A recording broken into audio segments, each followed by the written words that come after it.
আসসালামু আলাইকুম এভরিওয়ান। আশা করি সবাই ভালো আছেন। আজকে নতুন আরেকটা ডিজাইন আপনাদের শেখাবো।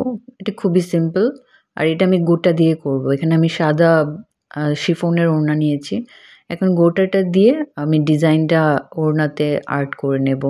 আপনারা দেখে নেন কিভাবে করছি। গোটার ক্ষেত্রে একটা জিনিস খেয়াল রাখবেন, গোটাটা কিন্তু একবারে কাজটা করে শেষ করে দেওয়ার চেষ্টা করবেন। আদারওয়াইজ কিন্তু গোটাটা শুকিয়ে যায়। সো আমারও এরকম হয়েছে। তারপর আমি কি করেছি, গোটার প্যাকেটটা ছিঁড়ে নিয়ে সেটা থেকে আমি তুলি দিয়ে আবার কাজটা আমি কমপ্লিট করেছি।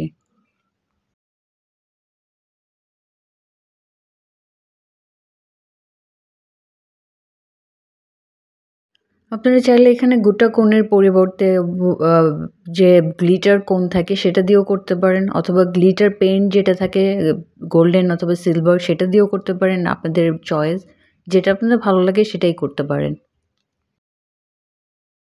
ওটা দিয়ে কাজটা করার সুবিধা কি, আমরা যখন পেইন্ট করব সেটা স্প্রেড হওয়ার কোনো চান্স থাকবে না। খুব সুন্দরভাবে এটা জায়গাটা জায়গাতেই থাকবে।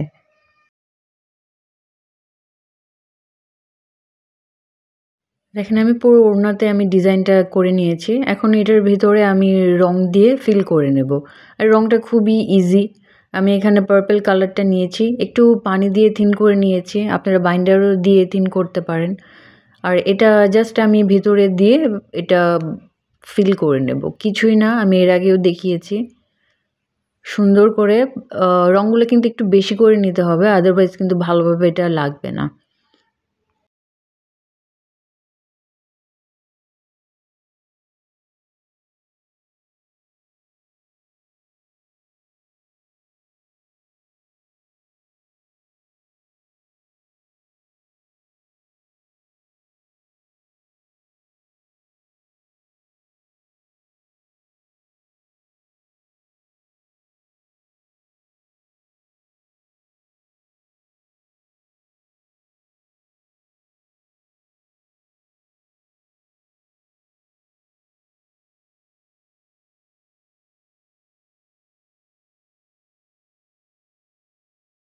এখন আমি উপর একটু পিঙ্ক কালার দিয়ে জাস্ট শেডিং করে নেব। দেখতে একটু সুন্দর লাগবে, এর জন্য শেডিংটা করা। আপনারা না চাইলে শেডিং নাও করতে পারেন। এখন আমি গোল্ডেন কালারটা নিয়েছি। গোল্ডেন কালারটা দিয়ে আমি ভেতরে জাস্ট একটু দাগ দিয়ে নেব। আপনারা দেখেই বুঝে নেন আমি কিভাবে করছি। আমার কাজগুলো যদি আপনাদের ভালো লেগে থাকে তাহলে প্লিজ চ্যানেলটিকে লাইক, কমেন্ট, শেয়ার করবেন আর সাবস্ক্রাইব করে পাশেই থাকবেন নতুন নতুন সব ভিডিও দেখার জন্য।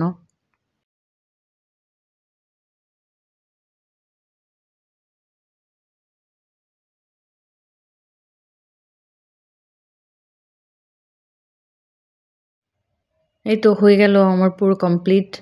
আশা করি ভালো লেগেছে। ভালো লাগে অবশ্যই চ্যানেলটি সাবস্ক্রাইব করে পাশে থাকবেন। ধন্যবাদ।